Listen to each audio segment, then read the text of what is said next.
2 Samuel chapter 1. David hears of Saul's death. After the death of Saul, David returned from striking down the Amalekites and stayed in Ziklag 2 days. On the third day a man arrived from Saul's camp with his clothes torn and dust on his head. When he came to David, he fell to the ground to pay him honor. "Where have you come from?" David asked him. He answered, "I have escaped from the Israelite camp." "What happened?" David asked. "Tell me." "The men fled from the battle," he replied. "Many of them fell and died. And Saul and his son Jonathan are dead." Then David said to the young man who brought him the report, "How do you know that Saul and his son Jonathan are dead?" "I happened to be on Mount Gilboa," the young man said, "and there was Saul, leaning on his spear, with the chariots and their drivers in hot pursuit. When he turned around and saw me, he called out to me, and I said, 'What can I do?' He asked me, 'Who are you?' 'An Amalekite,' I answered. Then he said to me, 'Stand here by me and kill me. I'm in the throes of death, but I'm still alive.' So I stood beside him and killed him, because I knew that after he had fallen he could not survive. And I took the crown that was on his head and the band on his arm and have brought them here to my lord." Then David and all the men with him took hold of their clothes and tore them. They mourned and wept and fasted till evening for Saul and his son Jonathan, and for the army of the Lord and for the nation of Israel, because they had fallen by the sword. David said to the young man who brought him the report, "Where are you from?" "I am the son of a foreigner, an Amalekite," he answered. David asked him, "Why weren't you afraid to lift your hand to destroy the Lord's anointed?" Then David called one of his men and said, "Go, strike him down." So he struck him down, and he died. For David had said to him, "Your blood be on your own head. Your own mouth testified against you when you said, 'I killed the Lord's anointed.'" David's lament for Saul and Jonathan. David took up this lament concerning Saul and his son Jonathan, and he ordered that the people of Judah be taught this lament of the bow. It is written in the book of Jasher. "A gazelle lies slain on your heights, Israel. How the mighty have fallen! Tell it not in Gath. Proclaim it not in the streets of Ashkelon. Lest the daughters of the Philistines be glad. Lest the daughters of the uncircumcised rejoice. Mountains of Gilboa. May you have neither dew nor rain. May no showers fall on your terraced fields. For there the shield of the mighty was despised. The shield of Saul no longer rubbed with oil. From the blood of the slain. From the flesh of the mighty. The bow of Jonathan did not turn back. The sword of Saul did not return unsatisfied." Saul and Jonathan. In life they were loved and admired. And in death they were not parted. They were swifter than eagles. They were stronger than lions. Daughters of Israel, weep for Saul. Who clothed you in scarlet and finery? Who adorned your garments with ornaments of gold? How the mighty have fallen in battle! Jonathan lies slain on your heights. I grieve for you, Jonathan my brother. You were very dear to me. Your love for me was wonderful. More wonderful than that of women. How the mighty have fallen! The weapons of war have perished." 2 Samuel chapter 2. David anointed king over Judah. In the course of time, David inquired of the Lord. "Shall I go up to one of the towns of Judah?" he asked. The Lord said, "Go up." David asked, "Where shall I go?" "To Hebron," the Lord answered. So David went up there with his 2 wives, Ahinoam of Jezreel and Abigail, the widow of Nabal of Carmel. 3 David also took the men who were with him, each with his family, and they settled in Hebron and its towns. Then the men of Judah came to Hebron, and there they anointed David king over the tribe of Judah. When David was told that it was the men from Jabesh Gilead who had buried Saul, he sent messengers to them to say to them, "The Lord bless you for showing this kindness to Saul your master by burying him. May the Lord now show you kindness and faithfulness, and I too will show you the same favor because you have done this. Now then, be strong and brave, for Saul your master is dead, and the people of Judah have anointed me king over them." War between the houses of David and Saul. Meanwhile, Abner son of Ner, the commander of Saul's army, had taken Ishbosheth son of Saul and brought him over to Mahanaim. He made him king over Gilead, Ashuri, and Jezreel, and also over Ephraim, Benjamin, and all Israel. Ishbosheth son of Saul was 40 years old when he became king over Israel, and he reigned 2 years. The tribe of Judah, however, remained loyal to David. The length of time David was king in Hebron over Judah was 7 years and 6 months. Abner son of Ner, together with the men of Ishbosheth son of Saul, left Mahanaim, and went to Gibeon. Joab son of Zeruiah and David's men went out and met them at the pool of Gibeon. One group sat down on one side of the pool and one group on the other side. Then Abner said to Joab, "Let's have some of the young men get up and fight hand to hand in front of us." "All right, let them do it," Joab said. So they stood up and were counted off 12 men for Benjamin and Ishbosheth son of Saul, and 12 for David. Then each man grabbed his opponent by the head and thrust his dagger into his opponent's side, and they fell down together. So that place in Gibeon was called Helkath Hazarim. The battle that day was very fierce, and Abner and the Israelites were defeated by David's men. The 3 sons of Zeruiah were there, Joab, Abishai, and Asahel. Now Asahel was as fleet-footed as a wild gazelle. He chased Abner, turning neither to the right nor to the left as he pursued him. Abner looked behind him and asked, "Is that you, Asahel?" "It is," he answered. Then Abner said to him, "Turn aside to the right or to the left, take on one of the young men and strip him of his weapons." But Asahel would not stop chasing him. Again Abner warned Asahel, "Stop chasing me. Why should I strike you down? How could I look your brother Joab in the face?" But Asahel refused to give up the pursuit, so Abner thrust the butt of his spear into Asahel's stomach, and the spear came out through his back. He fell there and died on the spot. And every man stopped when he came to the place where Asahel had fallen and died. But Joab and Abishai pursued Abner, and as the sun was setting, they came to the hill of Ammah, near Jah on the way to the wasteland of Gibeon. Then the men of Benjamin rallied behind Abner. They formed themselves into a group and took their stand on top of a hill. Abner called out to Joab, "Must the sword devour forever? Don't you realize that this will end in bitterness? How long before you order your men to stop pursuing their fellow Israelites?" Joab answered, "As surely as God lives, if you had not spoken, the men would have continued pursuing them until morning." So Joab blew the trumpet, and all the troops came to a halt. They no longer pursued Israel, nor did they fight any more. All that night Abner and his men marched through the Arabah. They crossed the Jordan, continued through the morning hours and came to Mahanaim.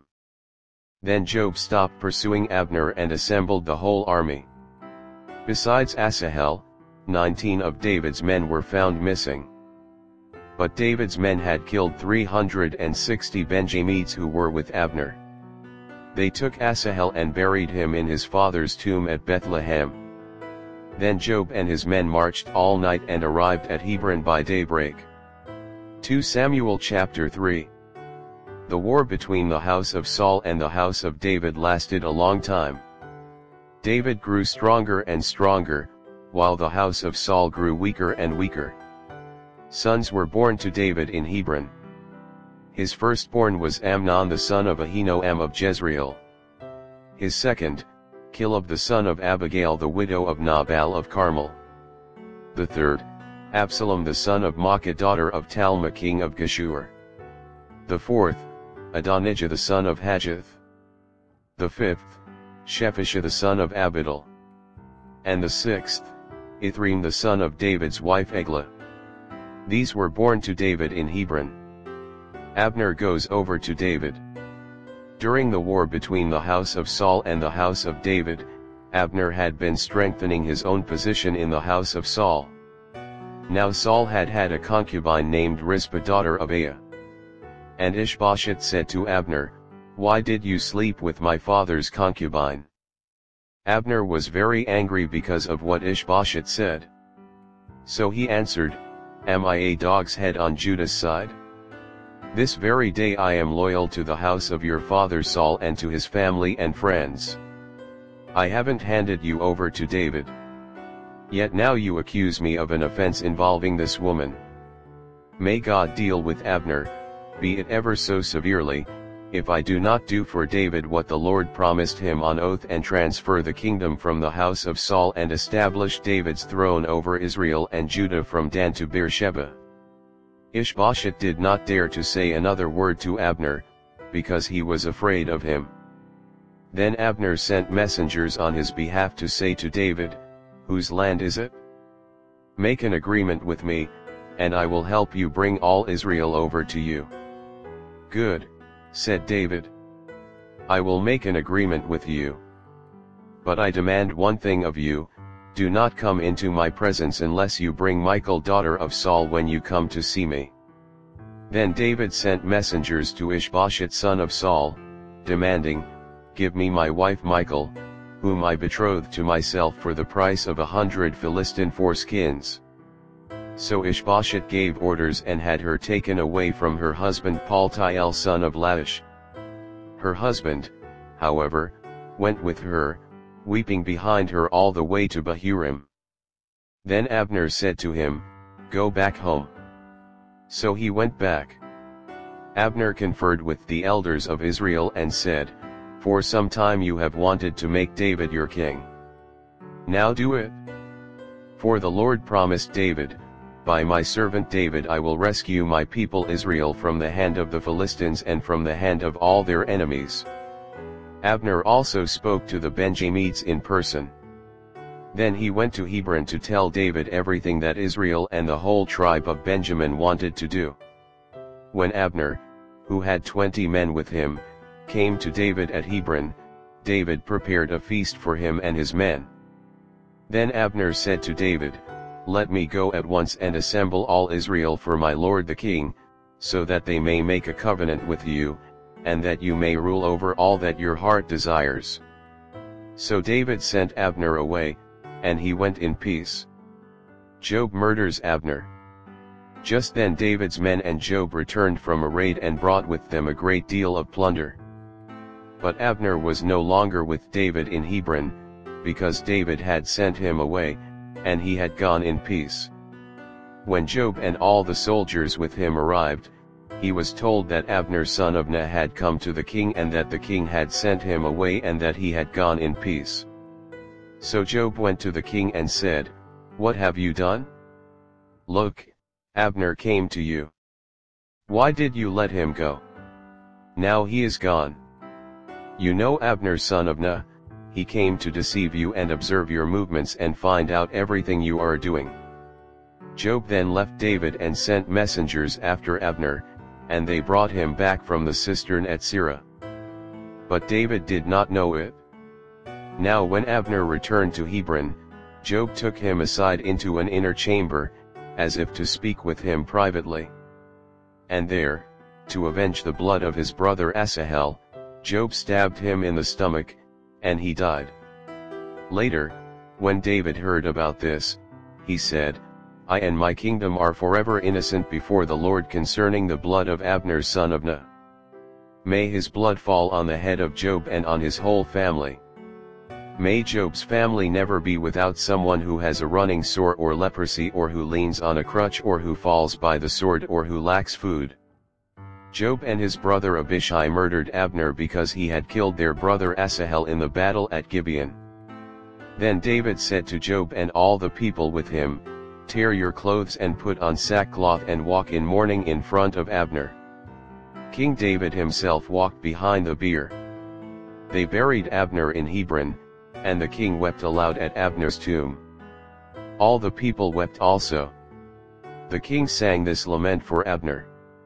Should Abner have died as the lawless die? Your hands were not bound. Your feet were not fettered. You fell as one falls before the wicked. And all the people wept over him again.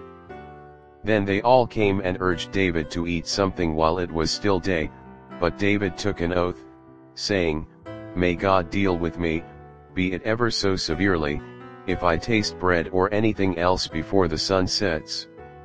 All the people took note and were pleased.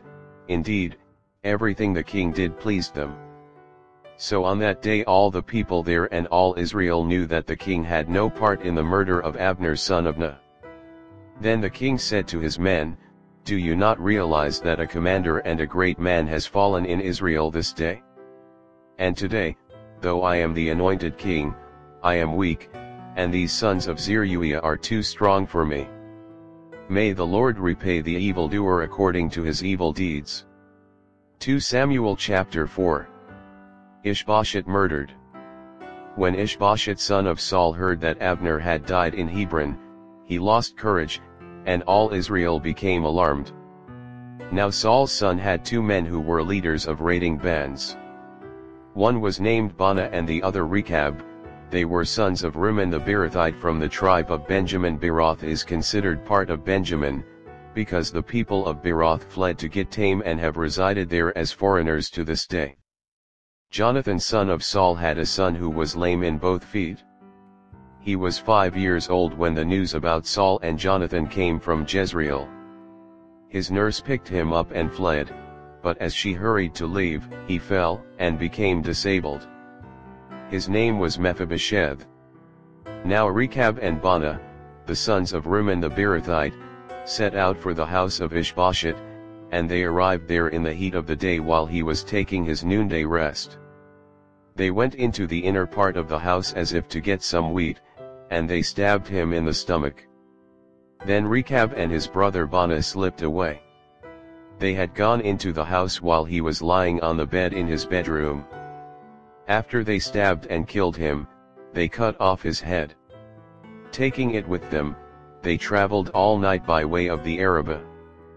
They brought the head of Ishbosheth to David at Hebron and said to the king, "Here is the head of Ishbosheth son of Saul, your enemy, who tried to kill you. This day the Lord has avenged my lord the king against Saul and his offspring." David answered Rechab and his brother Baanah, the sons of Rimmon the Beerothite, "As surely as the Lord lives, who has delivered me out of every trouble, when someone told me, 'Saul is dead,' and thought he was bringing good news, I seized him and put him to death in Ziklag.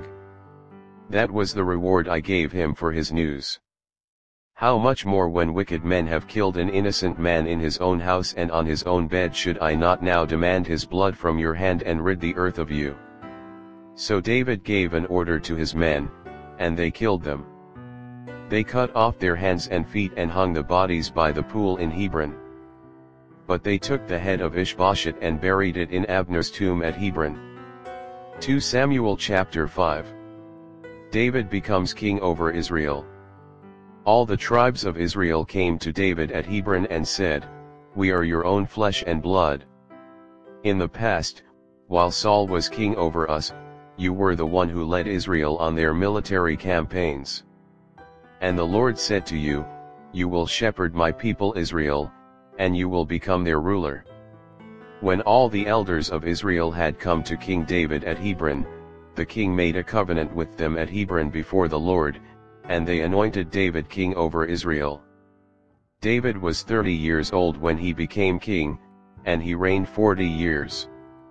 In Hebron he reigned over Judah 7 years and 6 months, and in Jerusalem he reigned over all Israel and Judah 33 years. David conquers Jerusalem. The king and his men marched to Jerusalem to attack the Jebusites, who lived there. The Jebusites said to David, "You will not get in here, even the blind and the lame can ward you off." They thought, "David cannot get in here." Nevertheless, David captured the fortress of Zion, which is the city of David. On that day David had said, "Anyone who conquers the Jebusites will have to use the water shaft to reach those lame and blind who are David's enemies."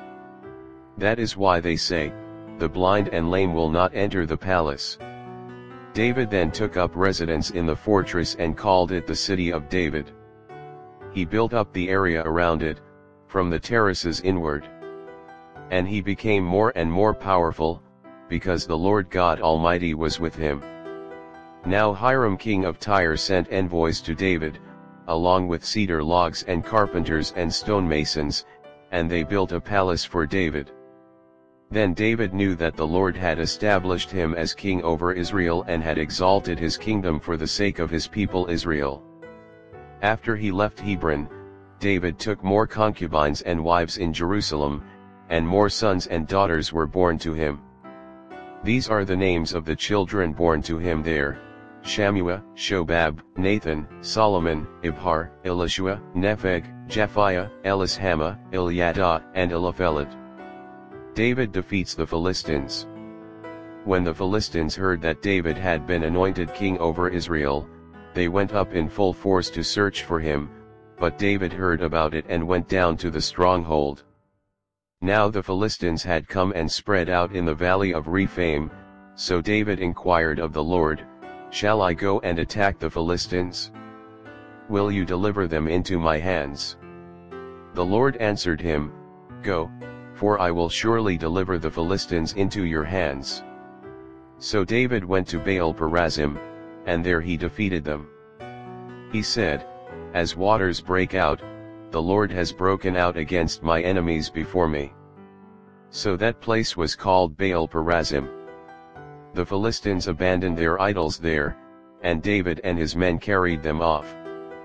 Once more the Philistines came up and spread out in the valley of Rephaim, so David inquired of the Lord, and he answered, "Do not go straight up, but circle around behind them and attack them in front of the poplar trees. As soon as you hear the sound of marching in the tops of the poplar trees, move quickly, because that will mean the Lord has gone out in front of you to strike the Philistine army." So David did as the Lord commanded him, and he struck down the Philistines all the way from Gibeon to Gezer. 2 Samuel chapter 6. The ark brought to Jerusalem. David again brought together all the able young men of Israel 30,000. He and all his men went to Baalah in Judah to bring up from there the ark of God, which is called by the name of the Lord Almighty, who is enthroned between the cherubim on the ark. They set the ark of God on a new cart and brought it from the house of Abinadab, which was on the hill. Uzzah and Ahio, sons of Abinadab, were guiding the new cart with the ark of God on it, and Ahio was walking in front of it. David and all Israel were celebrating with all their might before the Lord, with castanets, harps, lyres, timbrels, sistrums and cymbals. When they came to the threshing floor of Nacon, Uzzah reached out and took hold of the ark of God, because the oxen stumbled. The Lord's anger burned against Uzzah because of his irreverent act, therefore God struck him down, and he died there beside the ark of God. Then David was angry because the Lord's wrath had broken out against Uzzah, and to this day that place is called Perez-Uzzah. David was afraid of the Lord that day and said, "How can the ark of the Lord ever come to me?" He was not willing to take the ark of the Lord to be with him in the city of David. Instead, he took it to the house of Obed-Edom the Gittite.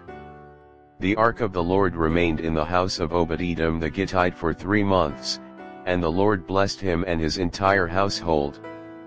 Now King David was told, "The Lord has blessed the household of Obed-Edom and everything he has, because of the ark of God."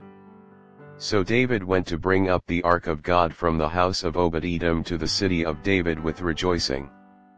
When those who were carrying the ark of the Lord had taken 6 steps, he sacrificed a bull and a fattened calf. Wearing a linen ephod, David was dancing before the Lord with all his might, while he and all Israel were bringing up the ark of the Lord with shouts and the sound of trumpets. As the ark of the Lord was entering the city of David, Michal daughter of Saul watched from a window. And when she saw King David leaping and dancing before the Lord, she despised him in her heart. They brought the ark of the Lord and set it in its place inside the tent that David had pitched for it, and David sacrificed burnt offerings and fellowship offerings before the Lord. After he had finished sacrificing the burnt offerings and fellowship offerings, he blessed the people in the name of the Lord Almighty. Then he gave a loaf of bread, a cake of dates and a cake of raisins to each person in the whole crowd of Israelites, both men and women. And all the people went to their homes. When David returned home to bless his household, Michal daughter of Saul came out to meet him and said, "How the king of Israel has distinguished himself today, going around half naked in full view of the slave girls of his servants as any vulgar fellow would." David said to Michal, "It was before the Lord, who chose me rather than your father or anyone from his house when he appointed me ruler over the Lord's people Israel. I will celebrate before the Lord. I will become even more undignified than this, and I will be humiliated in my own eyes. But by these slave girls you spoke of, I will be held in honor." And Michal daughter of Saul had no children to the day of her death. 2 Samuel chapter 7. God's promise to David. After the king was settled in his palace and the Lord had given him rest from all his enemies around him, he said to Nathan the prophet, "Here I am, living in a house of cedar, while the ark of God remains in a tent." Nathan replied to the king, "Whatever you have in mind, go ahead and do it, for the Lord is with you." But that night the word of the Lord came to Nathan, saying, "Go and tell my servant David, this is what the Lord says, are you the one to build me a house to dwell in? I have not dwelt in a house from the day I brought the Israelites up out of Egypt to this day. I have been moving from place to place with the tent as my dwelling. Wherever I have moved with all the Israelites, did I ever say to any of their rulers whom I commanded to shepherd my people Israel, why have you not built me a house of cedar? Now then, tell my servant David, this is what the Lord Almighty says, I took you from the pasture, from tending the flock, and appointed you ruler over my people Israel. I have been with you wherever you have gone, and I have cut off all your enemies from before you. Now I will make your name great, like the names of the greatest men on earth. And I will provide a place for my people Israel and will plant them so that they can have a home of their own and no longer be disturbed. Wicked people will not oppress them anymore, as they did at the beginning and have done ever since the time I appointed leaders over my people Israel. I will also give you rest from all your enemies.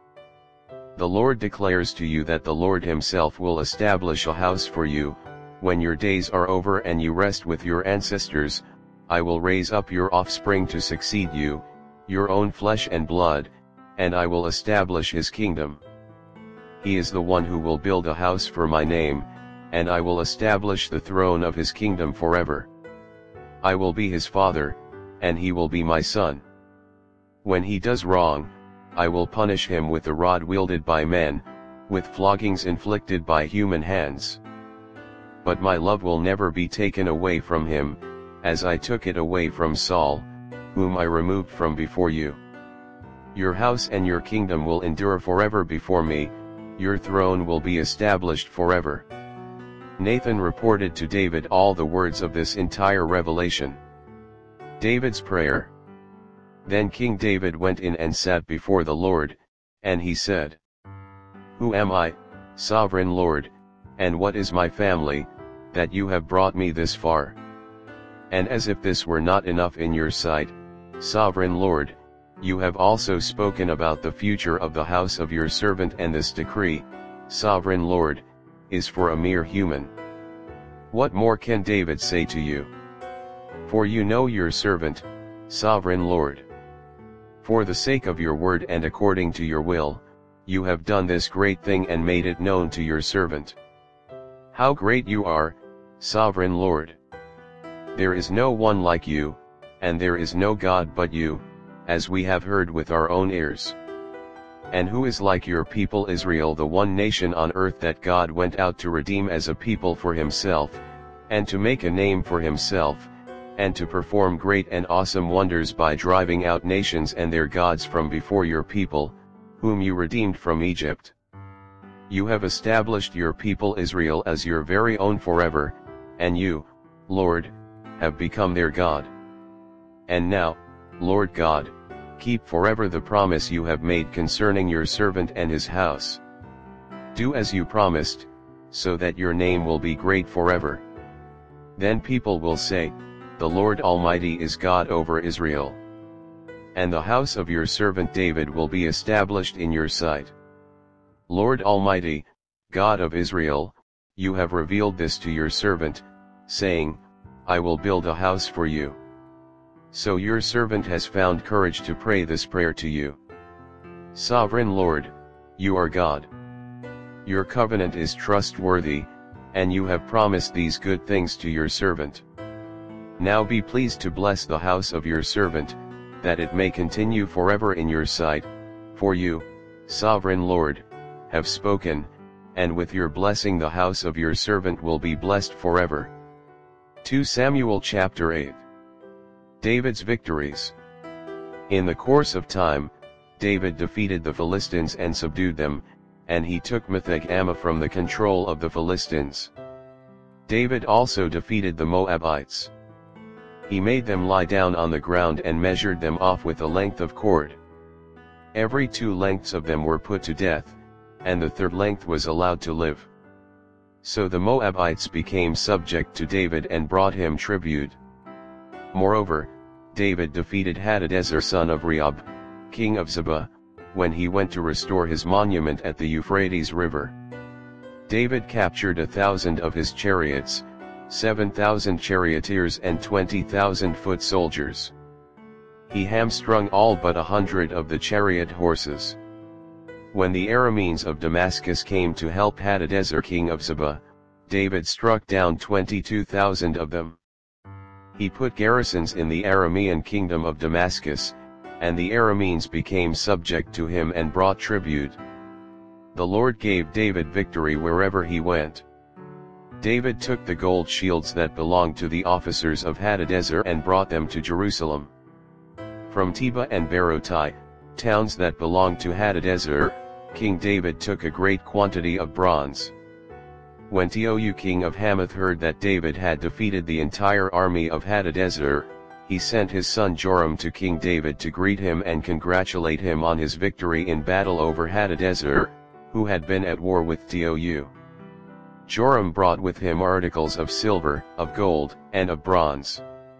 King David dedicated these articles to the Lord, as he had done with the silver and gold from all the nations he had subdued, Edom and Moab, the Ammonites, and the Philistines, and Amalek. He also dedicated the plunder taken from Hadadezer son of Rehob, king of Zebah. And David became famous after he returned from striking down 18,000 Edomites in the valley of Salt. He put garrisons throughout Edom, and all the Edomites became subject to David. The Lord gave David victory wherever he went. David's officials. David reigned over all Israel, doing what was just and right for all his people. Job son of Zeruiah was over the army, Jehoshaphat son of Ahilud was recorder, Zadok son of Ahitub and Ahimelech son of Abiathar were priests, Seraiah was secretary, Benaiah son of Jehoiada was over the Kerethites and Pelethites, and David's sons were priests. 2 Samuel chapter 9. David and Mephibosheth. David asked, "Is there anyone still left of the house of Saul to whom I can show kindness for Jonathan's sake?" Now there was a servant of Saul's household named Ziba. They summoned him to appear before David, and the king said to him, "Are you Ziba?" "At your service," he replied. The king asked, "Is there no one still alive from the house of Saul to whom I can show God's kindness?" Ziba answered the king, "There is still a son of Jonathan, he is lame in both feet." "Where is he?" the king asked. Ziba answered, "He is at the house of Machir son of Ammiel in Lo-debar." So King David had him brought from Lo-debar, from the house of Machir son of Ammiel. When Mephibosheth son of Jonathan, the son of Saul, came to David, he bowed down to pay him honor. David said, "Mephibosheth." "At your service," he replied. "Don't be afraid," David said to him, "for I will surely show you kindness for the sake of your father Jonathan. I will restore to you all the land that belonged to your grandfather Saul, and you will always eat at my table." Mephibosheth bowed down and said, "What is your servant, that you should notice a dead dog like me?" Then the king summoned Ziba, Saul's steward, and said to him, "I have given your master's grandson everything that belonged to Saul and his family. You and your sons and your servants are to farm the land for him and bring in the crops, so that your master's grandson may be provided for. And Mephibosheth, grandson of your master, will always eat at my table." Now Ziba had 15 sons and 20 servants. Then Ziba said to the king, "Your servant will do whatever my lord the king commands his servant to do." So Mephibosheth ate at David's table like one of the king's sons.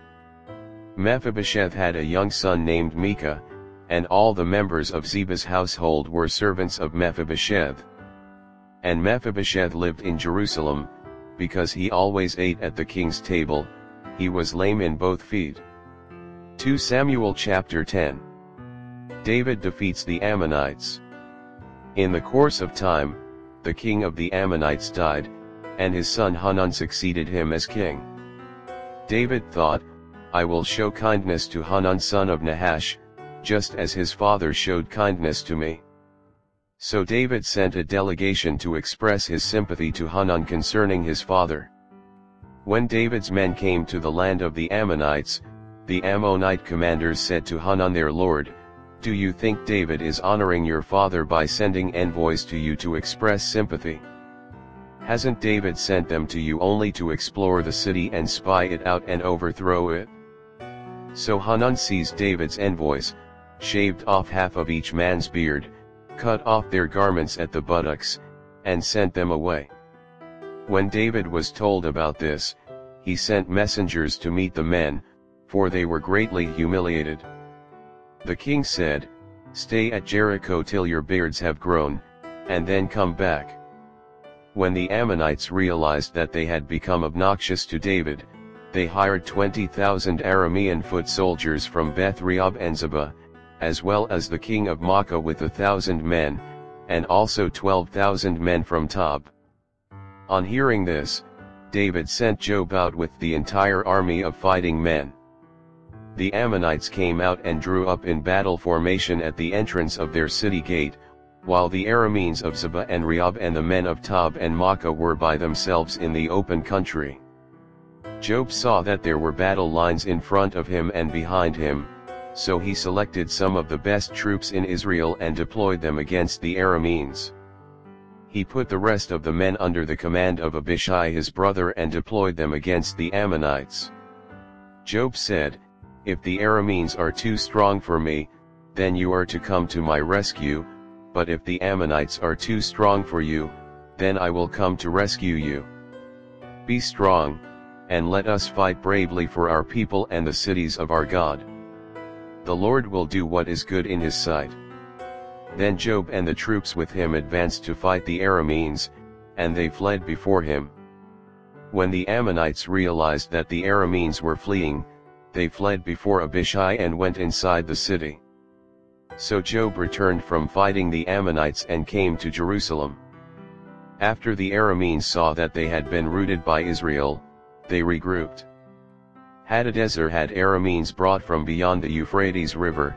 They went to Helam, with Shobach the commander of Hadadezer's army leading them. When David was told of this, he gathered all Israel, crossed the Jordan and went to Helam. The Arameans formed their battle lines to meet David and fought against him. But they fled before Israel, and David killed 700 of their charioteers and 40,000 of their foot soldiers. He also struck down Shobach the commander of their army, and he died there. When all the kings who were vassals of Hadadezer saw that they had been routed by Israel, they made peace with the Israelites and became subject to them. So the Arameans were afraid to help the Ammonites anymore. 2 Samuel chapter 11. David and Bathsheba. In the spring, at the time when kings go off to war, David sent Joab out with the king's men and the whole Israelite army. They destroyed the Ammonites and besieged Rabbah. But David remained in Jerusalem. One evening David got up from his bed and walked around on the roof of the palace. From the roof he saw a woman bathing. The woman was very beautiful, and David sent someone to find out about her. The man said, "She is Bathsheba, the daughter of Eliam and the wife of Uriah the Hittite." Then David sent messengers to get her. She came to him, and he slept with her. Now she was purifying herself from her monthly uncleanness. Then she went back home. The woman conceived and sent word to David, saying, "I am pregnant." So David sent this word to Joab, "Send me Uriah the Hittite." And Joab sent him to David. When Uriah came to him, David asked him how Joab was, how the soldiers were and how the war was going. Then David said to Uriah, "Go down to your house and wash your feet." So Uriah left the palace, and a gift from the king was sent after him. But Uriah slept at the entrance to the palace with all his master's servants and did not go down to his house. David was told, Uriah did not go home. So he asked Uriah, "Haven't you just come from a military campaign? Why didn't you go home?" Uriah said to David, "The ark and Israel and Judah are staying in tents, and my commander Joab and my lord's men are camped in the open country. How could I go to my house to eat and drink and make love to my wife? As surely as you live, I will not do such a thing." Then David said to him, "Stay here one more day, and tomorrow I will send you back." So Uriah remained in Jerusalem that day and the next. At David's invitation, he ate and drank with him, and David made him drunk. But in the evening Uriah went out to sleep on his mat among his master's servants. He did not go home. In the morning David wrote a letter to Joab and sent it with Uriah. In it he wrote, "Put Uriah out in front where the fighting is fiercest. Then withdraw from him so he will be struck down and die."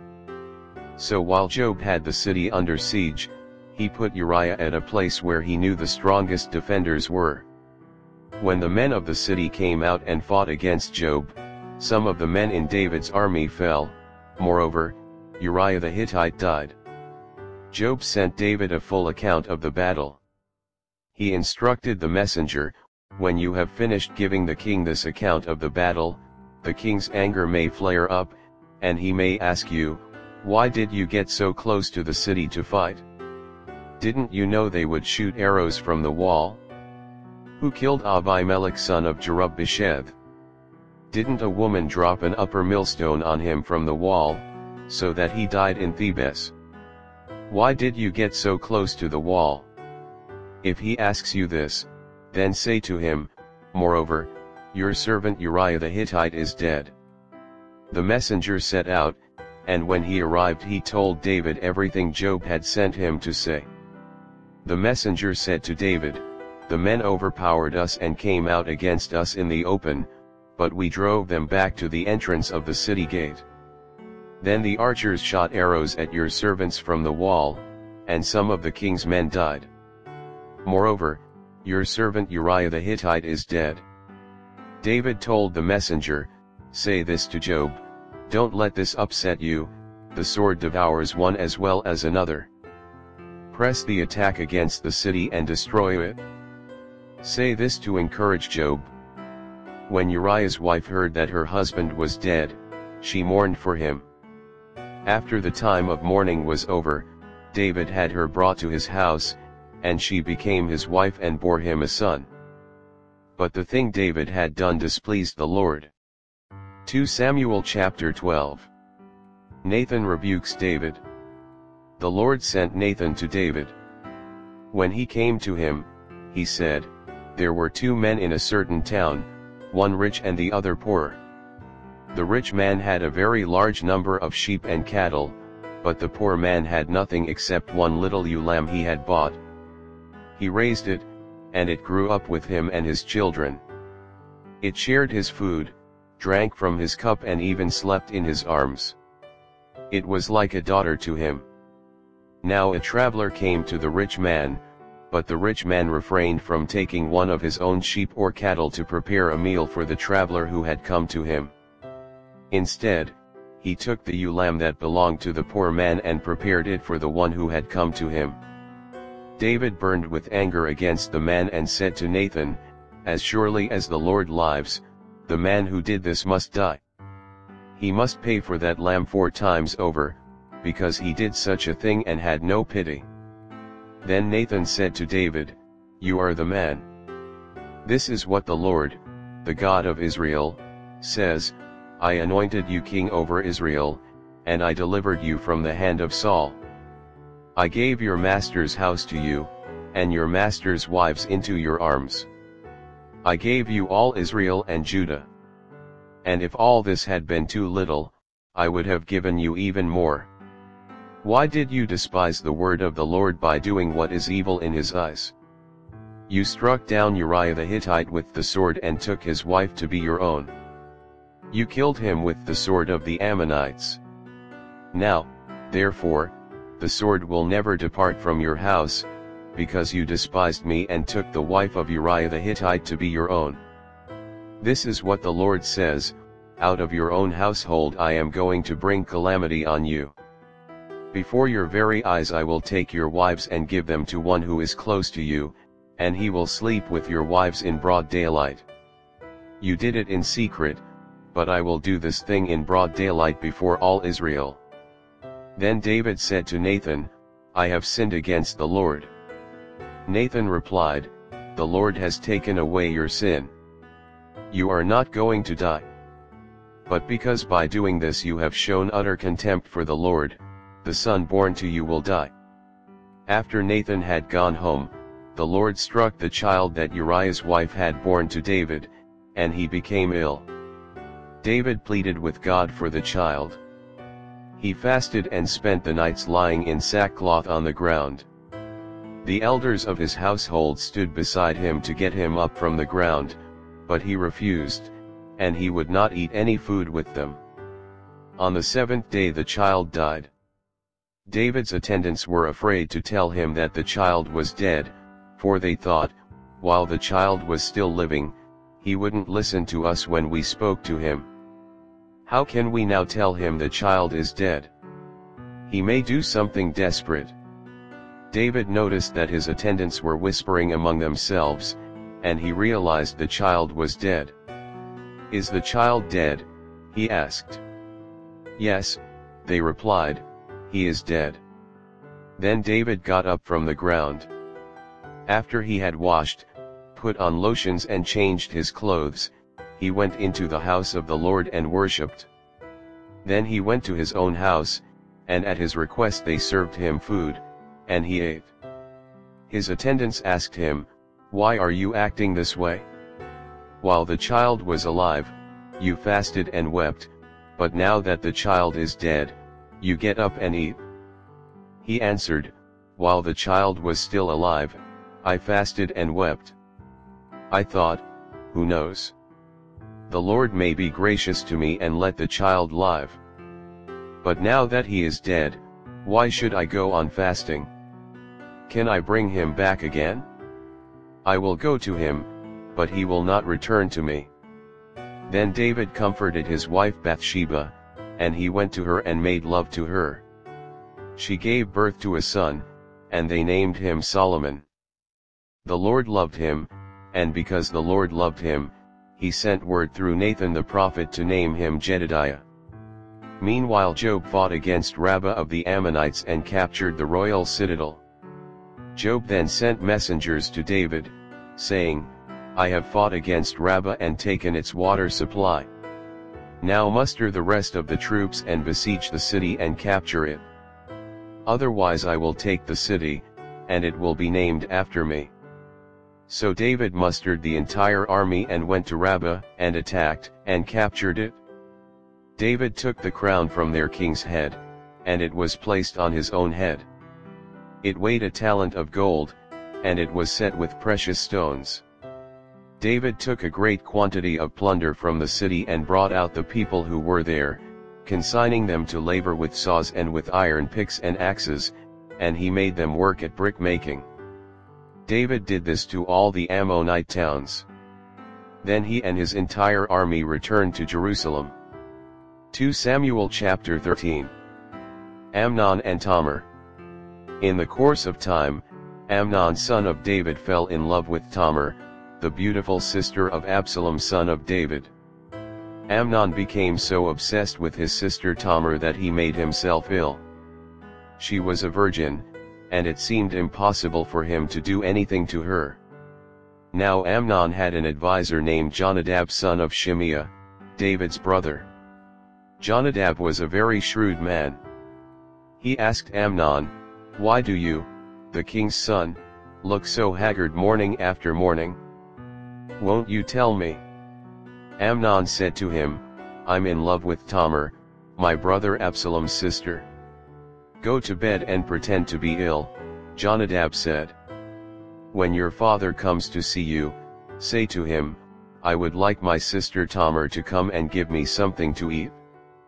Let her prepare the food in my sight so I may watch her and then eat it from her hand. So Amnon lay down and pretended to be ill. When the king came to see him, Amnon said to him, I would like my sister Tamar to come and make some special bread in my sight, so I may eat from her hand. David sent word to Tamar at the palace, Go to the house of your brother Amnon and prepare some food for him. So Tamar went to the house of her brother Amnon, who was lying down. She took some dough, kneaded it, made the bread in his sight and baked it. Then she took the pan and served him the bread, but he refused to eat.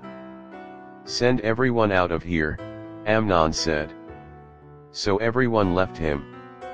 Then Amnon said to Tamar, Bring the food here into my bedroom so I may eat from your hand. And Tamar took the bread she had prepared and brought it to her brother Amnon in his bedroom. But when she took it to him to eat, he grabbed her and said, Come to bed with me, my sister. No, my brother, she said to him. Don't force me. Such a thing should not be done in Israel. Don't do this wicked thing. What about me? Where could I get rid of my disgrace? And what about you? You would be like one of the wicked fools in Israel. Please speak to the king, he will not keep me from being married to you. But he refused to listen to her, and since he was stronger than she, he raped her. Then Amnon hated her with intense hatred. In fact, he hated her more than he had loved her. Amnon said to her, Get up and get out. No, she said to him. Sending me away would be a greater wrong than what you have already done to me.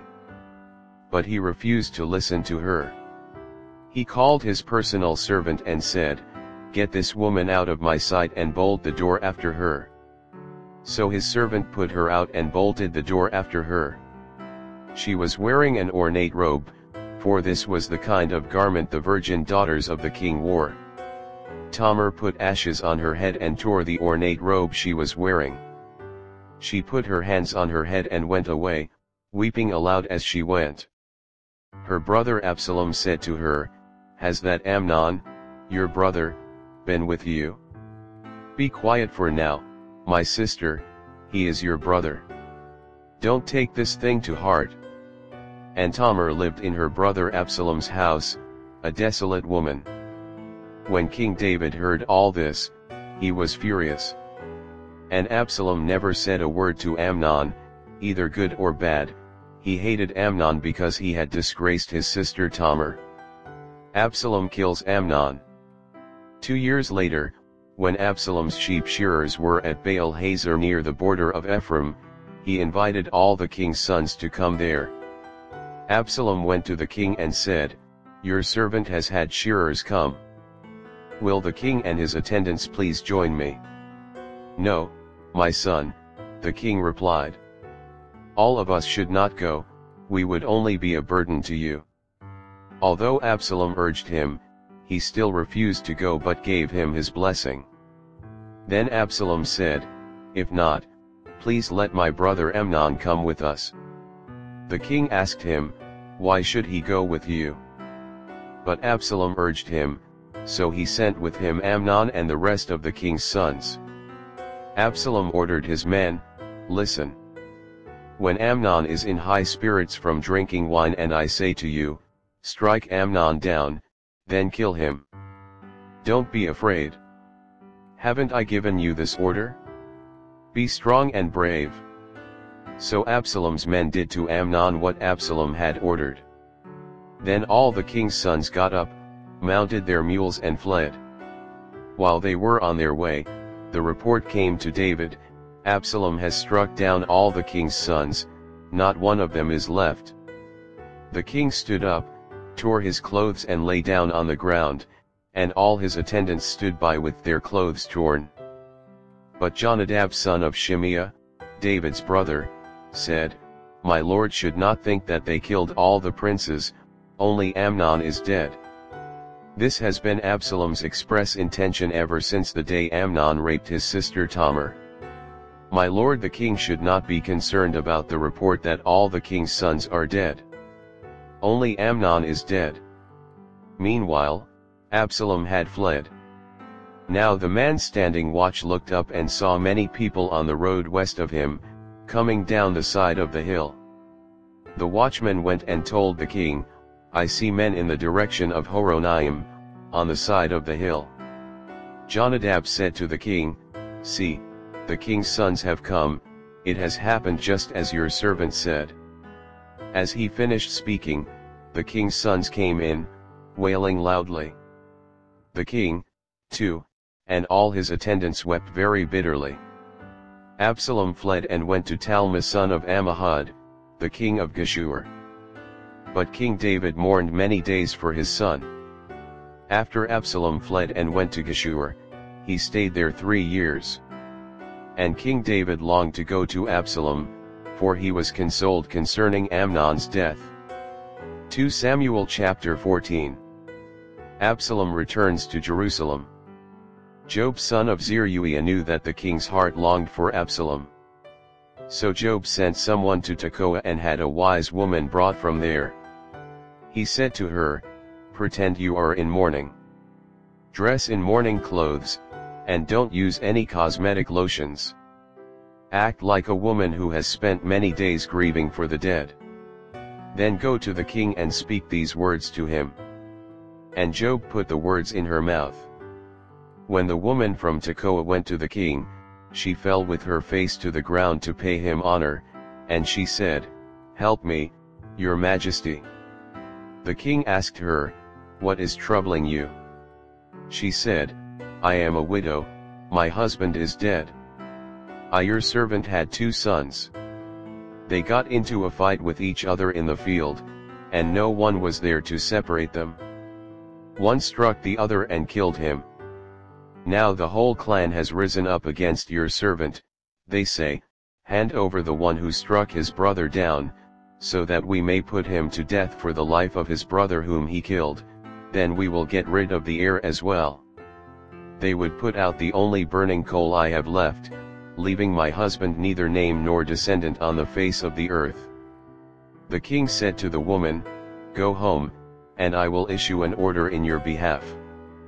But the woman from Tekoa said to him, "Let my lord the king pardon me and my family, and let the king and his throne be without guilt." The king replied, "If anyone says anything to you, bring them to me, and they will not bother you again." She said, Then let the king invoke the Lord his God to prevent the avenger of blood from adding to the destruction, so that my son will not be destroyed. As surely as the Lord lives, he said, not one hair of your son's head will fall to the ground.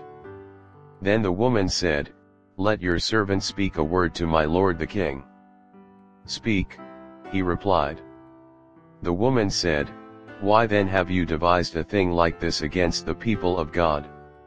When the king says this, does he not convict himself, for the king has not brought back his banished son? Like water spilled on the ground, which cannot be recovered, so we must die. But that is not what God desires, rather, he devises ways so that a banished person does not remain banished from him. And now I have come to say this to my lord the king because the people have made me afraid. Your servant thought, I will speak to the king, perhaps he will grant his servant's request. Perhaps the king will agree to deliver his servant from the hand of the man who is trying to cut off both me and my son from God's inheritance. And now your servant says, may the word of my lord the king secure my inheritance, for my lord the king is like an angel of God in discerning good and evil. May the Lord your God be with you. Then the king said to the woman, don't keep from me the answer to what I am going to ask you. Let my lord the king speak, the woman said. The king asked, isn't the hand of Job with you in all this? The woman answered, as surely as you live, my lord the king, no one can turn to the right or to the left from anything my lord the king says. Yes, it was your servant Job who instructed me to do this and who put all these words into the mouth of your servant. Your servant Job did this to change the present situation. My Lord has wisdom like that of an angel of God, he knows everything that happens in the land. The king said to Job, very well, I will do it. Go, bring back the young man Absalom. Job fell with his face to the ground to pay him honor, and he blessed the king.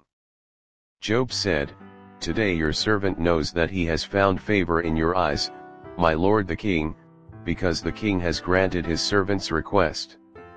Then Job went to Geshur and brought Absalom back to Jerusalem. But the king said, he must go to his own house, he must not see my face. So Absalom went to his own house and did not see the face of the king. In all Israel there was not a man so highly praised for his handsome appearance as Absalom. From the top of his head to the sole of his foot there was no blemish in him.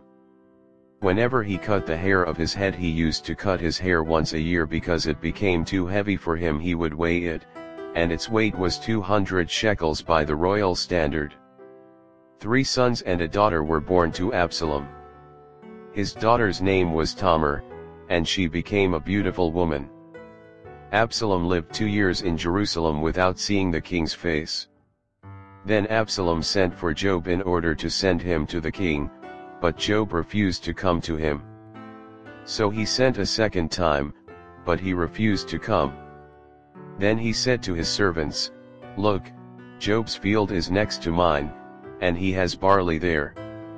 Go and set it on fire. So Absalom's servants set the field on fire. Then Job did go to Absalom's house, and he said to him, why have your servants set my field on fire?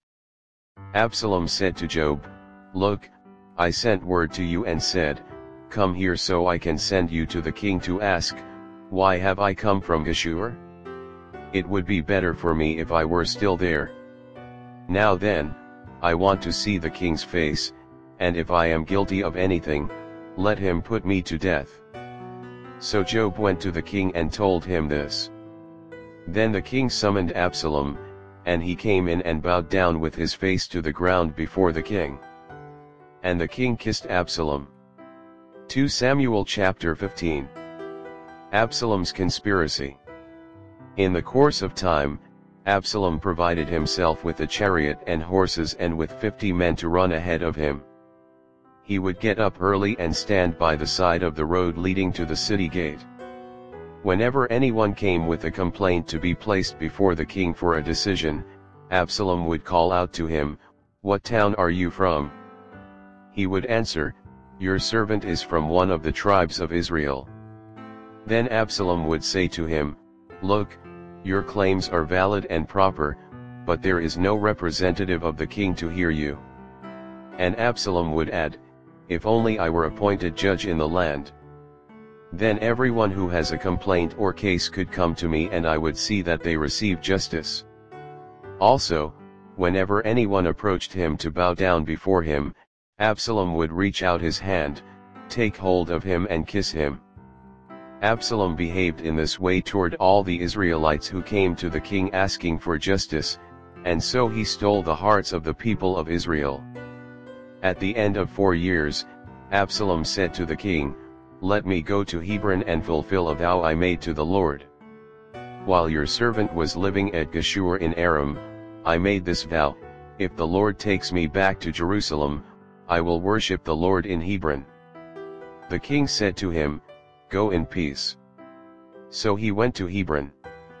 Then Absalom sent secret messengers throughout the tribes of Israel to say, "As soon as you hear the sound of the trumpets, then say, 'Absalom is king in Hebron.'" 200 men from Jerusalem had accompanied Absalom. They had been invited as guests and went quite innocently, knowing nothing about the matter. While Absalom was offering sacrifices, he also sent for Ahithophel the Gilonite, David's counselor, to come from Gilo, his hometown. And so the conspiracy gained strength, and Absalom's following kept on increasing. David flees. A messenger came and told David, "The hearts of the people of Israel are with Absalom." Then David said to all his officials who were with him in Jerusalem, "Come. We must flee, or none of us will escape from Absalom. We must leave immediately, or he will move quickly to overtake us and bring ruin on us and put the city to the sword." The king's officials answered him, "Your servants are ready to do whatever our lord the king chooses." The king set out, with his entire household following him, but he left 10 concubines to take care of the palace. So the king set out, with all the people following him, and they halted at the edge of the city.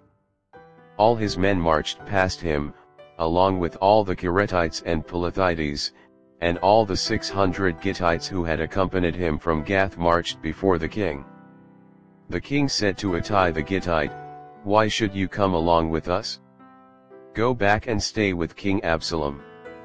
You are a foreigner, an exile from your homeland. You came only yesterday.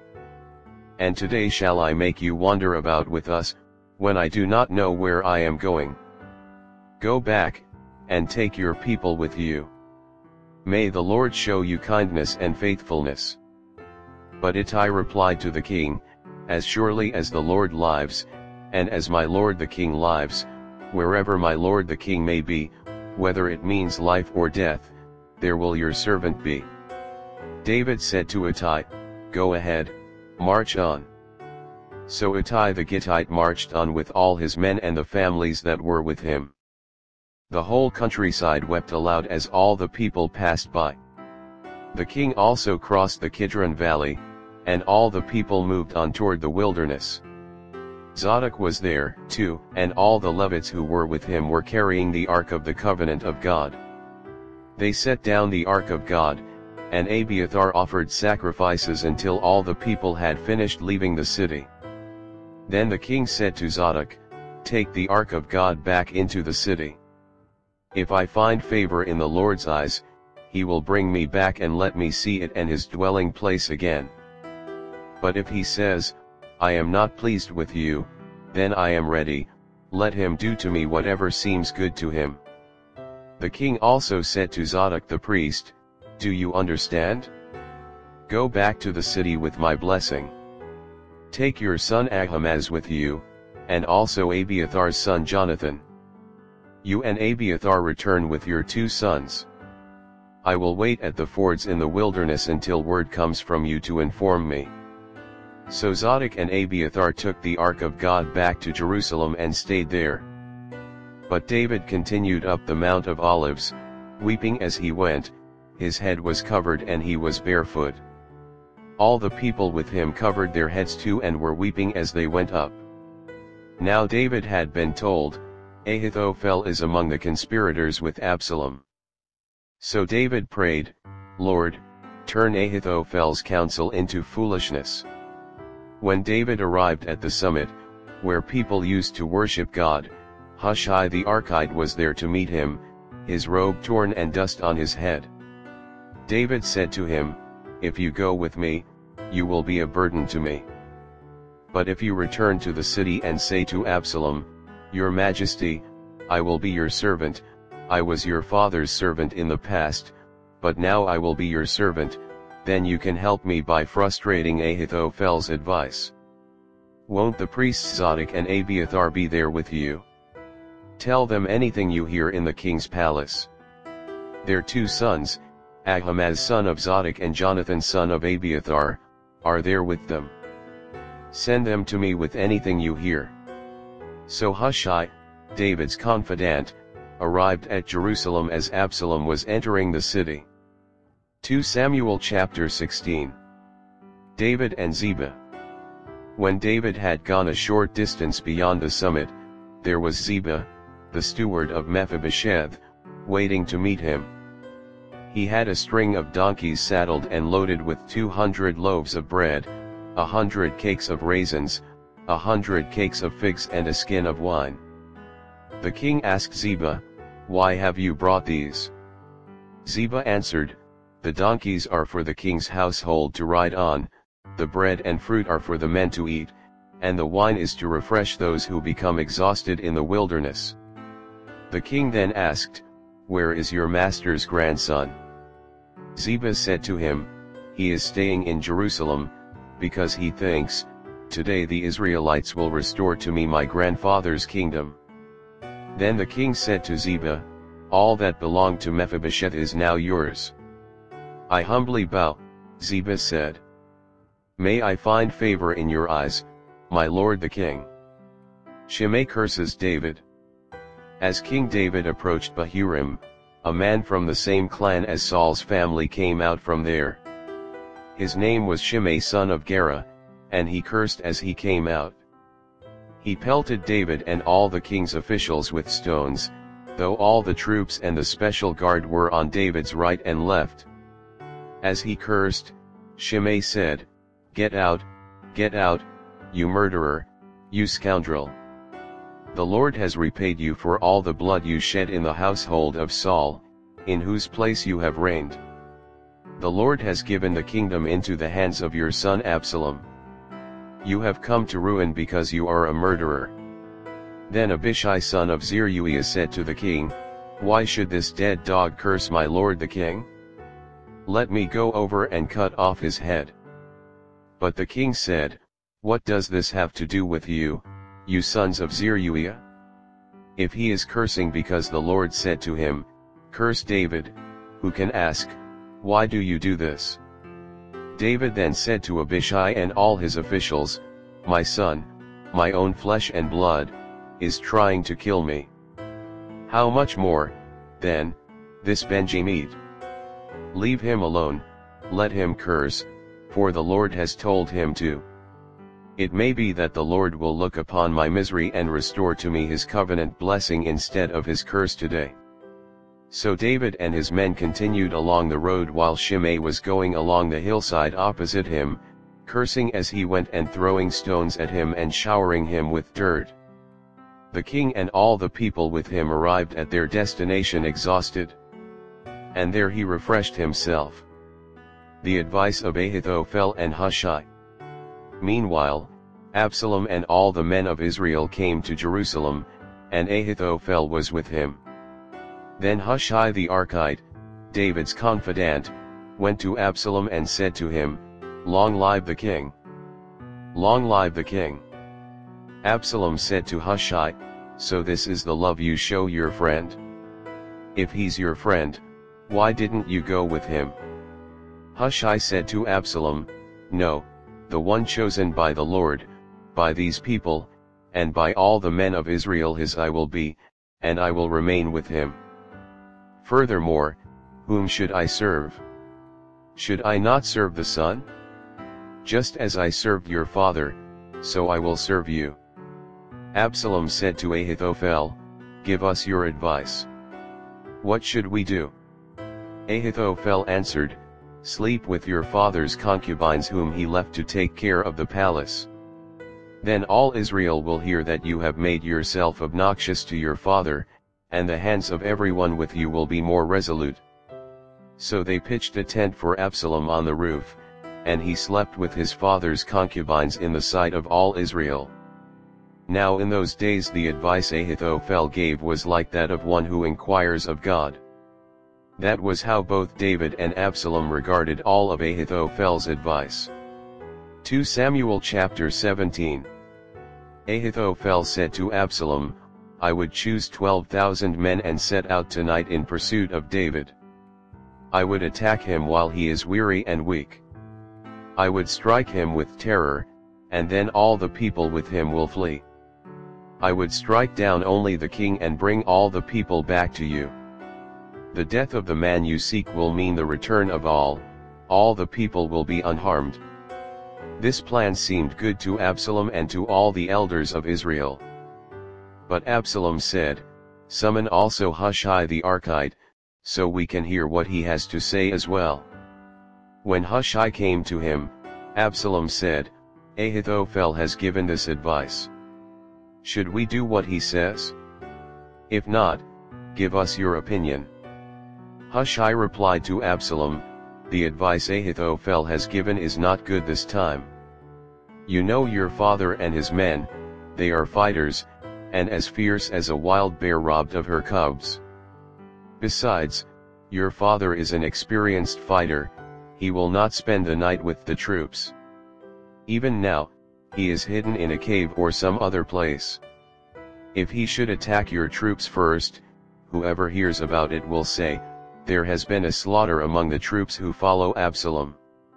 Then even the bravest soldier, whose heart is like the heart of a lion, will melt with fear, for all Israel knows that your father is a fighter and that those with him are brave.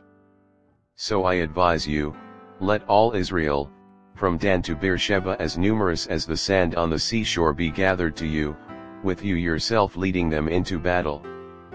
Then we will attack him wherever he may be found, and we will fall on him as dew settles on the ground. Neither he nor any of his men will be left alive. If he withdraws into a city, then all Israel will bring ropes to that city, and we will drag it down to the valley until not so much as a pebble is left." Absalom and all the men of Israel said, "The advice of Hushai the Archite is better than that of Ahithophel." For the Lord had determined to frustrate the good advice of Ahithophel in order to bring disaster on Absalom. Hushai told Zadok and Abiathar, the priests, "Ahithophel has advised Absalom and the elders of Israel to do such and such, but I have advised them to do so and so. Now send a message at once and tell David, 'Do not spend the night at the fords in the wilderness, cross over without fail, or the king and all the people with him will be swallowed up.'" Jonathan and Ahimaaz were staying at En-Rogel. A female servant was to go and inform them, and they were to go and tell King David, for they could not risk being seen entering the city. But a young man saw them and told Absalom. So the two of them left at once and went to the house of a man in Bahurim. He had a well in his courtyard, and they climbed down into it. His wife took a covering and spread it out over the opening of the well and scattered grain over it. No one knew anything about it. When Absalom's men came to the woman at the house, they asked, "Where are Ahimaaz and Jonathan?" The woman answered them, "They crossed over the brook." The men searched but found no one, so they returned to Jerusalem. After they had gone, the two climbed out of the well and went to inform King David. They said to him, "Set out and cross the river at once, Ahithophel has advised such and such against you." So David and all the people with him set out and crossed the Jordan. By daybreak, no one was left who had not crossed the Jordan. When Ahithophel saw that his advice had not been followed, he saddled his donkey and set out for his house in his hometown. he put his house in order and then hanged himself. So he died and was buried in his father's tomb. Absalom's death. David went to Mahanaim, and Absalom crossed the Jordan with all the men of Israel. Absalom had appointed Amasa over the army in place of Joab. Amasa was the son of Jether, an Ishmaelite who had married Abigail, the daughter of Nahash and sister of Zeruiah the mother of Joab. The Israelites and Absalom camped in the land of Gilead.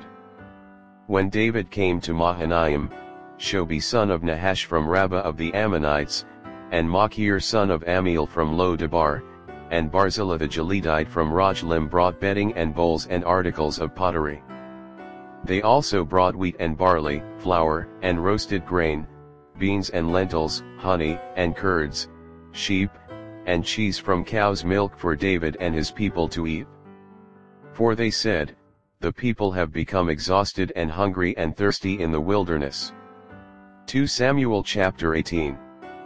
David mustered the men who were with him and appointed over them commanders of thousands and commanders of hundreds. David sent out his troops, a third under the command of Joab, a third under Joab's brother Abishai son of Zeruiah, and a third under Ittai the Gittite. The king told the troops, "I myself will surely march out with you." But the men said, "You must not go out. If we are forced to flee, they won't care about us. Even if half of us die, they won't care, but you are worth 10,000 of us. It would be better now for you to give us support from the city." The king answered, "I will do whatever seems best to you." So the king stood beside the gate while all his men marched out in units of hundreds and of thousands. The king commanded Joab, Abishai, and Ittai, "Be gentle with the young man Absalom for my sake." And all the troops heard the king giving orders concerning Absalom to each of the commanders. David's army marched out of the city to fight Israel, and the battle took place in the forest of Ephraim. There Israel's troops were routed by David's men, and the casualties that day were great, 20,000 men. The battle spread out over the whole countryside, and the forest swallowed up more men that day than the sword. Now Absalom happened to meet David's men. He was riding his mule, and as the mule went under the thick branches of a large oak, Absalom's hair got caught in the tree. He was left hanging in midair, while the mule he was riding kept on going. When one of the men saw what had happened, he told Joab, "I just saw Absalom hanging in an oak tree." Joab said to the man who had told him this, "What? You saw him? Why didn't you strike him to the ground right there? Then I would have had to give you 10 shekels of silver and a warrior's belt." But the man replied, "Even if 1,000 shekels were weighed out into my hands, I would not lay a hand on the king's son."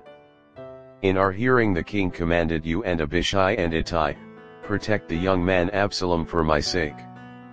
And if I had put my life in jeopardy and nothing is hidden from the king, you would have kept your distance from me." Joab said, "I'm not going to wait like this for you."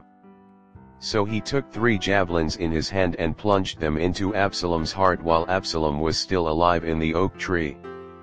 And 10 of Joab's armor-bearers surrounded Absalom, struck him and killed him.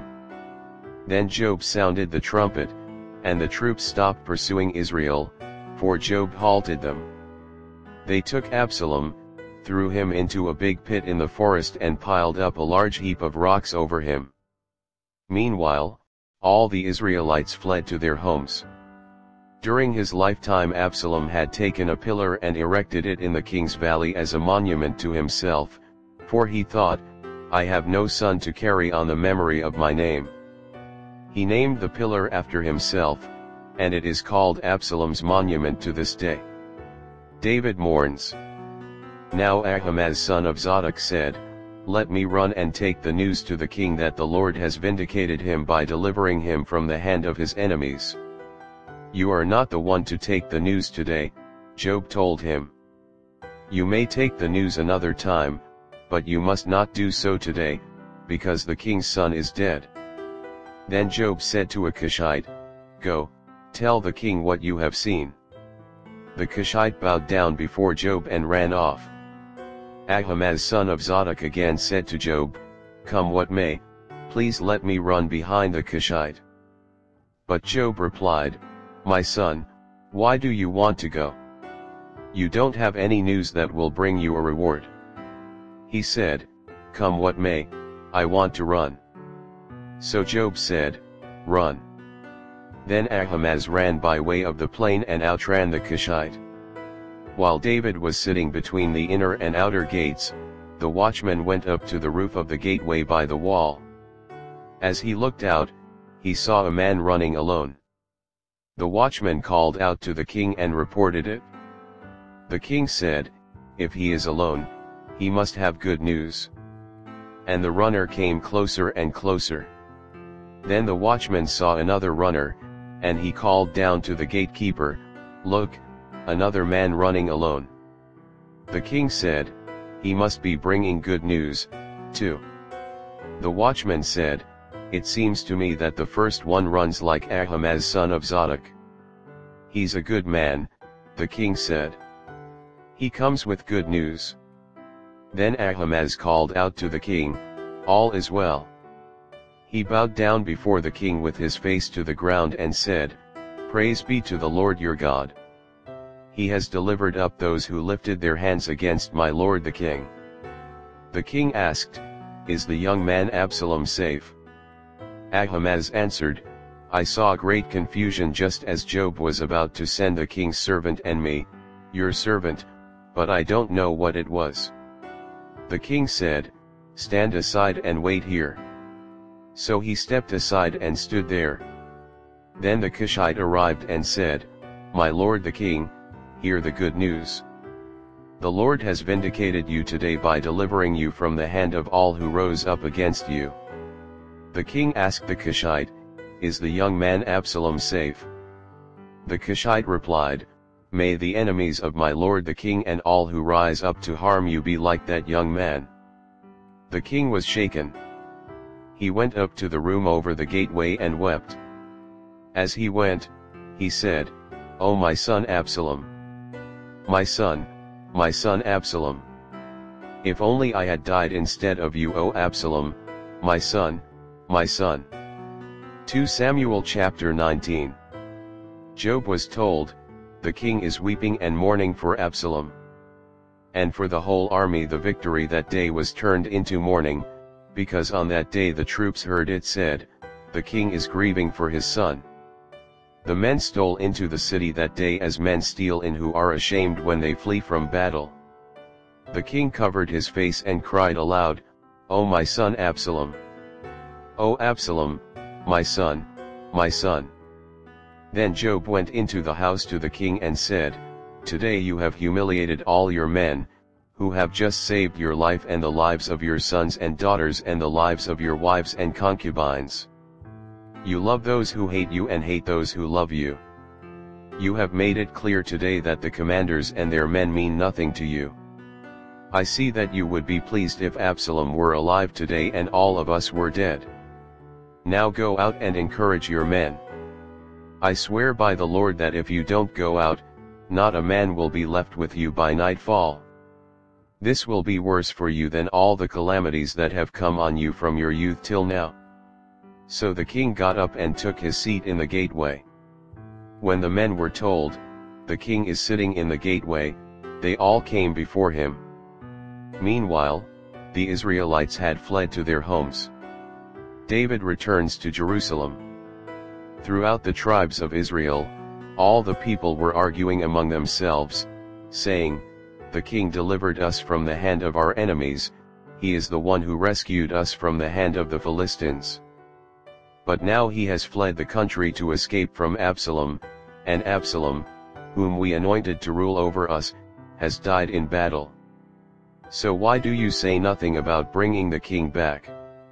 King David sent this message to Zadok and Abiathar, the priests, "Ask the elders of Judah, why should you be the last to bring the king back to his palace, since what is being said throughout Israel has reached the king at his quarters?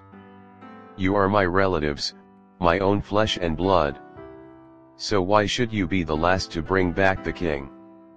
and say to Amasa, Are you not my own flesh and blood?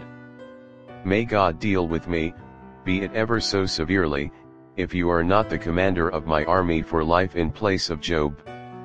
He won over the hearts of the men of Judah so that they were all of one mind. They sent word to the king, Return, you and all your men. Then the king returned and went as far as the Jordan. Now the men of Judah had come to Gilgal to go out and meet the king and bring him across the Jordan. Shimei son of Gera, the Benjamite from Bahurim, hurried down with the men of Judah to meet King David. With him were 1,000 Benjamites, along with Ziba, the steward of Saul's household, and his 15 sons and 20 servants. They rushed to the Jordan, where the king was. They crossed at the ford to take the king's household over and to do whatever he wished. When Shimei son of Gera crossed the Jordan, he fell prostrate before the king and said to him, May my lord not hold me guilty. Do not remember how your servant did wrong on the day my lord the king left Jerusalem. May the king put it out of his mind. For I your servant know that I have sinned, but today I have come here as the first from the tribes of Joseph to come down and meet my lord the king. Then Abishai son of Zeruiah said, Shouldn't Shimei be put to death for this? He cursed the Lord's anointed. David replied, What does this have to do with you, you sons of Zeruiah? What right do you have to interfere? Should anyone be put to death in Israel today? Don't I know that today I am king over Israel? So the king said to Shimei, You shall not die. And the king promised him on oath. Mephibosheth, Saul's grandson, also went down to meet the king. He had not taken care of his feet or trimmed his mustache or washed his clothes from the day the king left until the day he returned safely. When he came from Jerusalem to meet the king asked him, Why didn't you go with me, Mephibosheth? He said, My lord the king, since I your servant am lame, I said, I will have my donkey saddled and will ride on it, so I can go with the king. But Ziba my servant betrayed me. And he has slandered your servant to my lord the king. My lord the king is like an angel of God, so do whatever you wish. All my grandfather's descendants deserved nothing but death from my lord the king, but you gave your servant a place among those who eat at your table. So what right do I have to make any more appeals to the king? The king said to him, Why say more? I order you and Ziba to divide the land. Mephibosheth said to the king, Let him take everything, now that my lord the king has returned home safely. Barzillai the Gileadite also came down from Rogelim to cross the Jordan with the king and to send him on his way from there. Now Barzillai was very old, 80 years of age. He had provided for the king during his stay in Mahanaim, for he was a very wealthy man. The king said to Barzillai, Cross over with me and stay with me in Jerusalem, and I will provide for you. But Barzillai answered the king, How many more years will I live, that I should go up to Jerusalem with the king? I am now 80 years old. Can I tell the difference between what is enjoyable and what is not? Can your servant taste what he eats and drinks? Can I still hear the voices of male and female singers? Why should your servant be an added burden to my lord the king? Your servant will cross over the Jordan with the king for a short distance, but why should the king reward me in this way? Let your servant return, that I may die in my own town near the tomb of my father and mother. But here is your servant Kimham. Let him cross over with my lord the king. Do for him whatever you wish. The king said, Kimham shall cross over with me, and I will do for him whatever you wish. And anything you desire from me I will do for you. So all the people crossed the Jordan, and then the king crossed over. The king kissed Barzillai and bid him farewell, and Barzillai returned to his home. When the king crossed over to Gilgal, Kimham crossed with him. All the troops of Judah and half the troops of Israel had taken the king over. Soon all the men of Israel were coming to the king and saying to him, "Why did our brothers, the men of Judah, steal the king away and bring him and his household across the Jordan, together with all his men?" All the men of Judah answered the men of Israel, "We did this because the king is closely related to us. Why are you angry about it? Have we eaten any of the king's provisions? Have we taken anything for ourselves?" Then the men of Israel answered the men of Judah, "We have 10 shares in the king, so we have a greater claim on David than you have. Why then do you treat us with contempt? Weren't we the first to speak of bringing back our king?"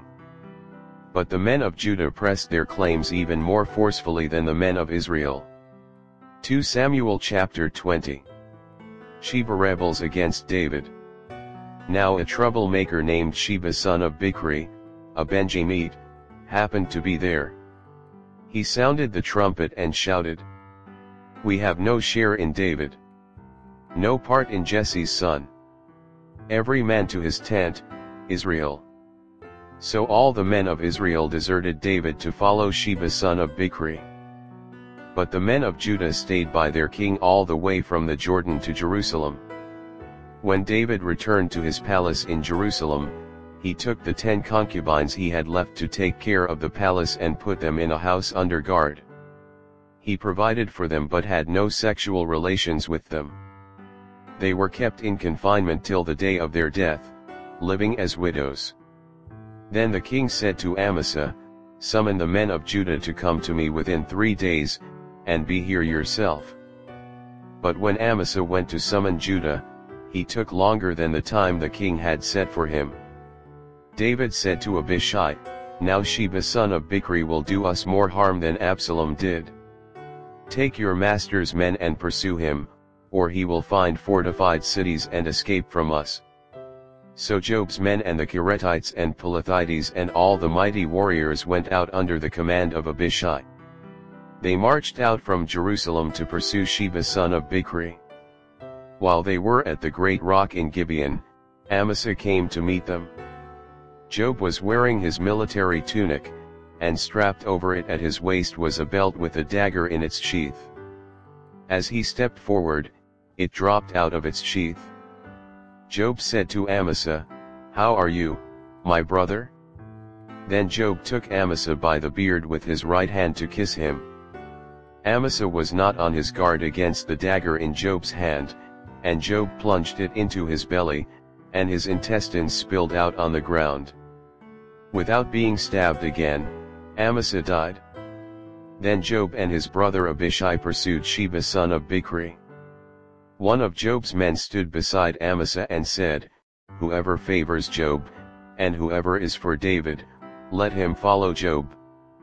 Amasa lay wallowing in his blood in the middle of the road, and the man saw that all the troops came to a halt there. When he realized that everyone who came up to Amasa stopped, he dragged him from the road into a field and threw a garment over him. After Amasa had been removed from the road, everyone went on with Job to pursue Sheba son of Bichri. Sheba passed through all the tribes of Israel to Abel Beth Maachah and through the entire region of the Bichrites, who gathered together and followed him. All the troops with Job came and besieged Sheba in Abel Beth Maachah. They built a siege ramp up to the city, and it stood against the outer fortifications. While they were battering the wall to bring it down, a wise woman called from the city, "Listen! Listen! Tell Job to come here so I can speak to him." He went toward her, and she asked, "Are you Job?" "I am," he answered. She said, "Listen to what your servant has to say." "I'm listening," he said. She continued, "Long ago they used to say, 'Get your answer at Abel,' and that settled it. We are the peaceful and faithful in Israel. You are trying to destroy a city that is a mother in Israel. Why do you want to swallow up the Lord's inheritance? Far be it from me." Job replied, "Far be it from me to swallow up or destroy. That is not the case. A man named Sheba son of Bichri, from the hill country of Ephraim, has lifted up his hand against the king, against David. Hand over this one man, and I'll withdraw from the city." The woman said to Job, "His head will be thrown to you from the wall." Then the woman went to all the people with her wise advice, and they cut off the head of Sheba son of Bichri and threw it to Job. So he sounded the trumpet, and his men dispersed from the city, each returning to his home. And Job went back to the king in Jerusalem. David's officials. Job was over Israel's entire army, Benaiah son of Jehoiada was over the Kerethites and Pelethites, Adoniram was in charge of forced labor, Jehoshaphat son of Ahilud was recorder, Sheva was secretary, Zadok and Abiathar were priests, and Ira the Jerite was David's priest. 2 Samuel chapter 21. The Gibeonites avenged. During the reign of David, there was a famine for 3 successive years, so David sought the face of the Lord. The Lord said, "It is on account of Saul and his blood-stained house, it is because he put the Gibeonites to death." The king summoned the Gibeonites and spoke to them. Now the Gibeonites were not a part of Israel but were survivors of the Amorites. The Israelites had sworn to spare them, but Saul in his zeal for Israel and Judah had tried to annihilate them. David asked the Gibeonites, "What shall I do for you? How shall I make atonement so that you will bless the Lord's inheritance?" The Gibeonites answered him, "We have no right to demand silver or gold from Saul or his family, nor do we have the right to put anyone in Israel to death. What do you want me to do for you?" David asked. They answered the king, "As for the man who destroyed us and plotted against us so that we have been decimated and have no place anywhere in Israel, let 7 of his male descendants be given to us to be killed and their bodies exposed before the Lord at Gibeah of Saul the Lord's chosen one." So the king said, "I will give them to you." The king spared Mephibosheth son of Jonathan, the son of Saul, because of the oath before the Lord between David and Jonathan son of Saul. But the king took Armoni and Mephibosheth, the 2 sons of Aiah's daughter Rizpah, whom she had borne to Saul, together with the 5 sons of Saul's daughter Merab, whom she had borne to Adriel son of Barzillai the Meholathite. He handed them over to the Gibeonites, who killed them and exposed their bodies on a hill before the Lord. All 7 of them fell together, they were put to death during the first days of the harvest, just as the barley harvest was beginning. Rizpah daughter of Aiah took sackcloth and spread it out for herself on a rock. From the beginning of the harvest till the rain poured down from the heavens on the bodies, she did not let the birds touch them by day or the wild animals by night. When David was told what Aiah's daughter Rizpah, Saul's concubine, had done, he went and took the bones of Saul and his son Jonathan from the citizens of Jabesh Gilead. They had stolen their bodies from the public square at Bethshan, where the Philistines had hung them after they struck Saul down on Gilboa. David brought the bones of Saul and his son Jonathan from there, and the bones of those who had been killed and exposed were gathered up. They buried the bones of Saul and his son Jonathan in the tomb of Saul's father Kish, at Zelah in Benjamin, and did everything the king commanded. After that, God answered prayer in behalf of the land. Wars against the Philistines. Once again there was a battle between the Philistines and Israel. David went down with his men to fight against the Philistines, and he became exhausted. And Ishbi-Benob, one of the descendants of Rapha, whose bronze spearhead weighed 300 shekels and who was armed with a new sword, said he would kill David. But Abishai son of Zeruiah came to David's rescue, he struck the Philistine down and killed him. Then David's men swore to him, saying, "Never again will you go out with us to battle, so that the lamp of Israel will not be extinguished." In the course of time, there was another battle with the Philistines, at Gob. At that time Sibbecai the Hushathite killed Siph, one of the descendants of Rapha. In another battle with the Philistines at Gob, Elhanan son of Jair the Bethlehemite killed the brother of Goliath the Gittite, who had a spear with a shaft like a weaver's rod. In still another battle, which took place at Gath, there was a huge man with 6 fingers on each hand and 6 toes on each foot, 24 in all. He also was descended from Rapha. When he taunted Israel, Jonathan son of Shimeah, David's brother, killed him. These 4 were descendants of Rapha in Gath, and they fell at the hands of David and his men. 2 Samuel chapter 22. David's Song of Praise. David sang to the Lord the words of this song when the Lord delivered him from the hand of all his enemies and from the hand of Saul. He said, "The Lord is my rock, my fortress, and my deliverer. My God is my rock, in whom I take refuge. My shield and the horn of my salvation. He is my stronghold, my refuge, and my Savior. From violent people you save me. I called to the Lord, who is worthy of praise, and have been saved from my enemies. The waves of death swirled about me. The torrents of destruction overwhelmed me. The cords of the grave coiled around me. The snares of death confronted me. In my distress I called to the Lord. I called out to my God. From his temple he heard my voice. My cry came to his ears. The earth trembled and quaked. The foundations of the heavens shook. They trembled because he was angry. Smoke rose from his nostrils. Consuming fire came from his mouth. Burning coals blazed out of it. He parted the heavens and came down. Dark clouds were under his feet. He mounted the cherubim and flew. He soared on the wings of the wind. He made darkness his canopy around him. The dark rain clouds of the sky. Out of the brightness of his presence, bolts of lightning blazed forth. The Lord thundered from heaven. The voice of the Most High resounded. He shot his arrows and scattered the enemy. With great bolts of lightning he rooted them. The valleys of the sea were exposed, and the foundations of the earth laid bare.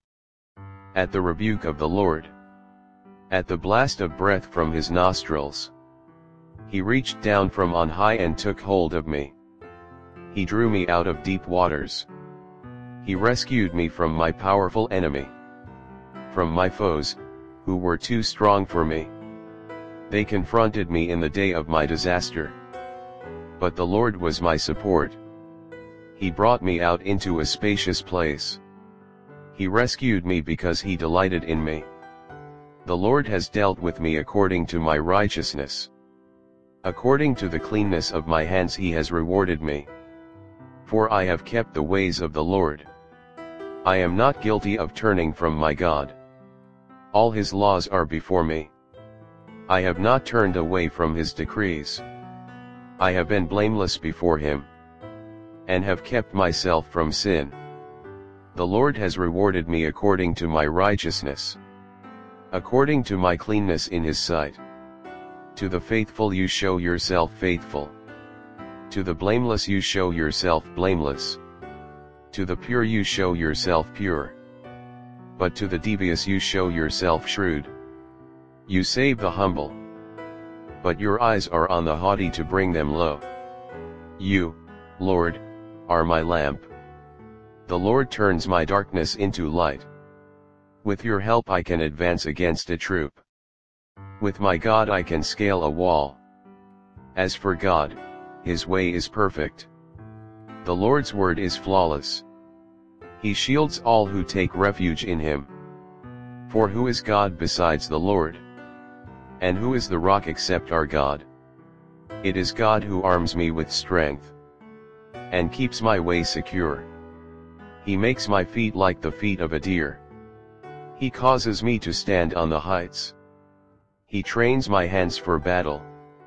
My arms can bend a bow of bronze. You make your saving help my shield.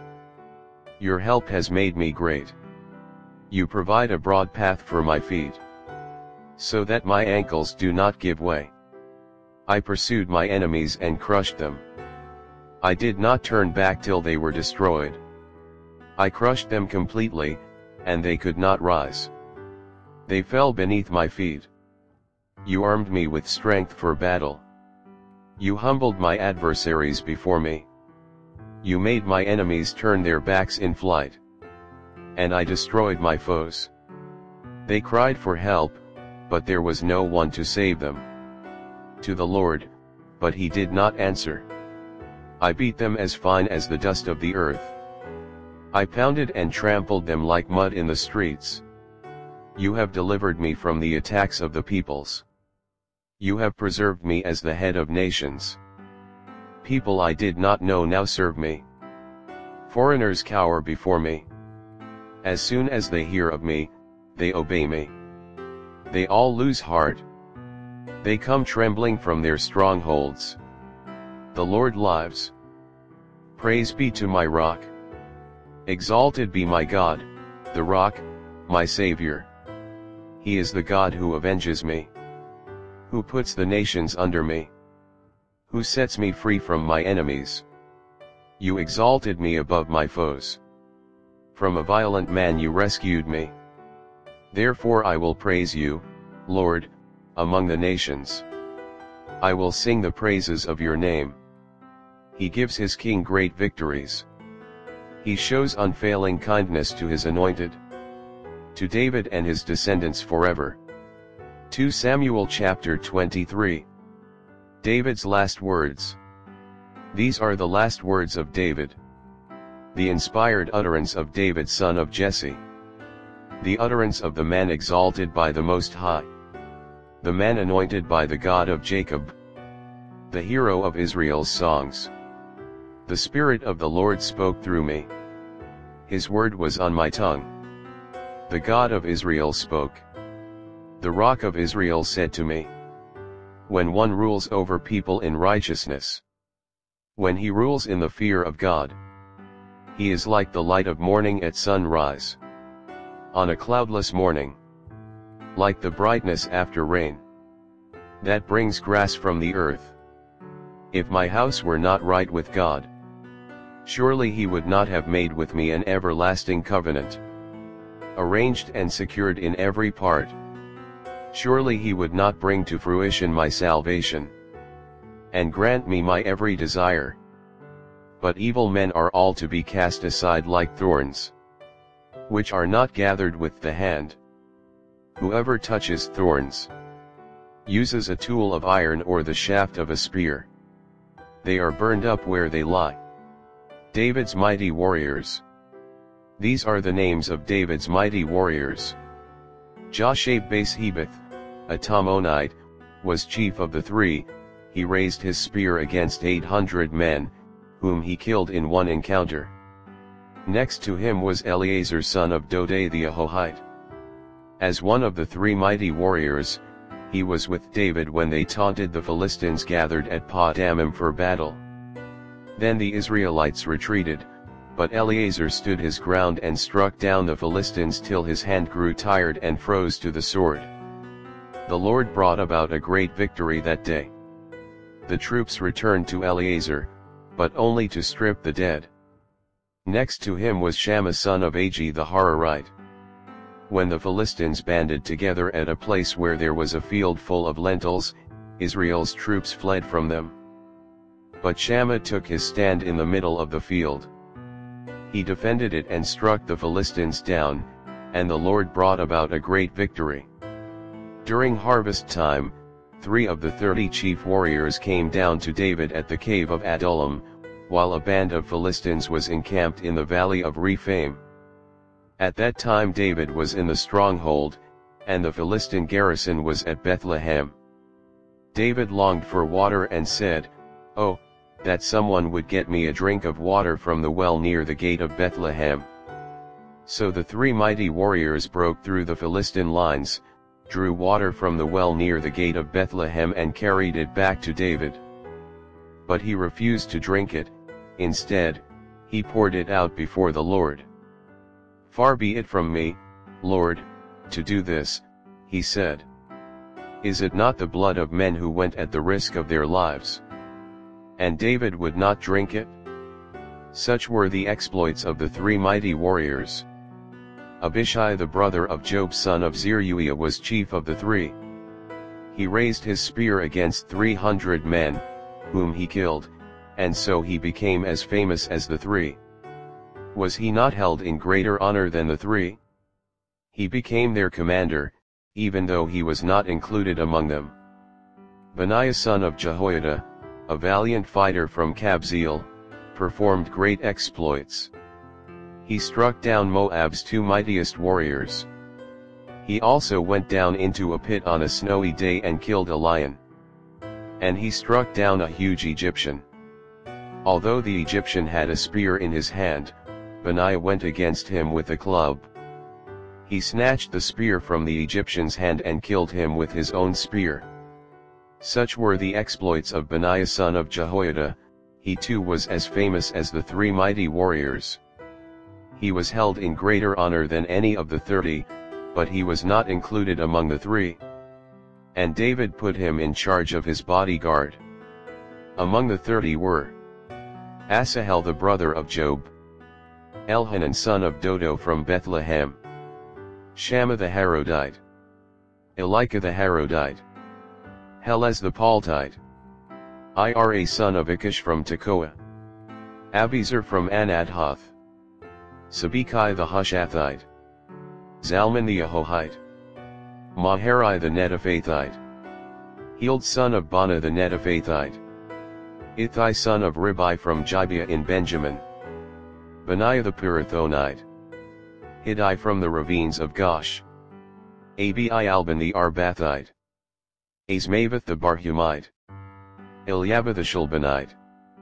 The sons of Jashan: Jonathan son of Shammah the Hararite, Ahim son of Sharar the Hararite, Eliphelet son of Ahasbai the Maakathite, Eliam son of Ahithophel the Jalonite, Hezro the Carmelite, Pare the Arbit, Egal son of Nathan from Zebah, the son of Hagri, Zelek the Ammonite, Naharai the Beerothite, the armor-bearer of Job son of Zeruiah, Ira the Ithrite, Gareb the Ithrite, and Uriah the Hittite. There were 37 in all. 2 Samuel chapter 24. David enrolls the fighting men. Again the anger of the Lord burned against Israel, and he incited David against them, saying, "Go and take a census of Israel and Judah."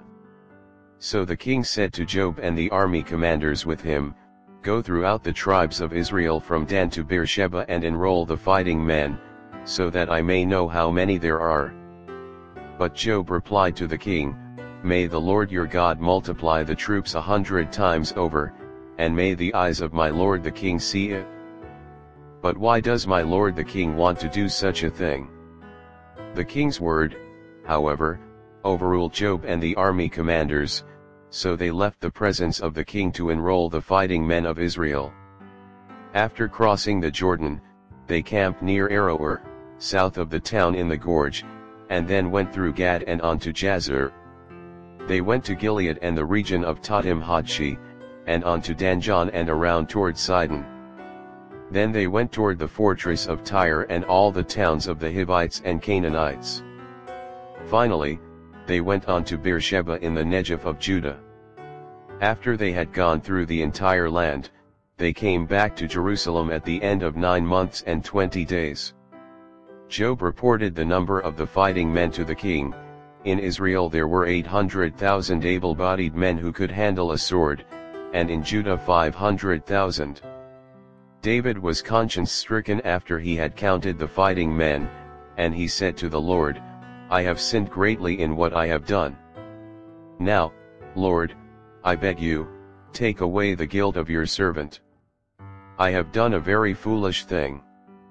Before David got up the next morning, the word of the Lord had come to Gad the prophet, David's seer, "Go and tell David, this is what the Lord says, I am giving you 3 options. Choose one of them for me to carry out against you." So Gad went to David and said to him, shall there come on you 3 years of famine in your land? Or 3 months of fleeing from your enemies while they pursue you? Or 3 days of plague in your land? Now then, think it over and decide how I should answer the one who sent me." David said to Gad, "I am in deep distress. Let us fall into the hands of the Lord, for his mercy is great, but do not let me fall into human hands." So the Lord sent a plague on Israel from that morning until the end of the time designated, and 70,000 of the people from Dan to Beersheba died. When the angel stretched out his hand to destroy Jerusalem, the Lord relented concerning the disaster and said to the angel who was afflicting the people, "Enough. Withdraw your hand." The angel of the Lord was then at the threshing floor of Araunah the Jebusite. When David saw the angel who was striking down the people, he said to the Lord, "I have sinned, I, the shepherd, have done wrong. These are but sheep. What have they done? Let your hand fall on me and my family." David builds an altar. On that day Gad went to David and said to him, "Go up and build an altar to the Lord on the threshing floor of Araunah the Jebusite." So David went up, as the Lord had commanded through Gad. When Araunah looked and saw the king and his officials coming toward him, he went out and bowed down before the king with his face to the ground. Araunah said, "Why has my lord the king come to his servant?" "To buy your threshing floor," David answered, "so I can build an altar to the Lord, that the plague on the people may be stopped." Araunah said to David, "Let my lord the king take whatever he wishes and offer it up. Here are oxen for the burnt offering, and here are threshing sledges and ox yokes for the wood. Your Majesty, Araunah gives all this to the king." Araunah also said to him, "May the Lord your God accept you." But the king replied to Araunah, "No, I insist on paying you for it. I will not sacrifice to the Lord my God burnt offerings that cost me nothing." So David bought the threshing floor and the oxen and paid 50 shekels of silver for them. David built an altar to the Lord there and sacrificed burnt offerings and fellowship offerings. Then the Lord answered his prayer in behalf of the land, and the plague on Israel was stopped.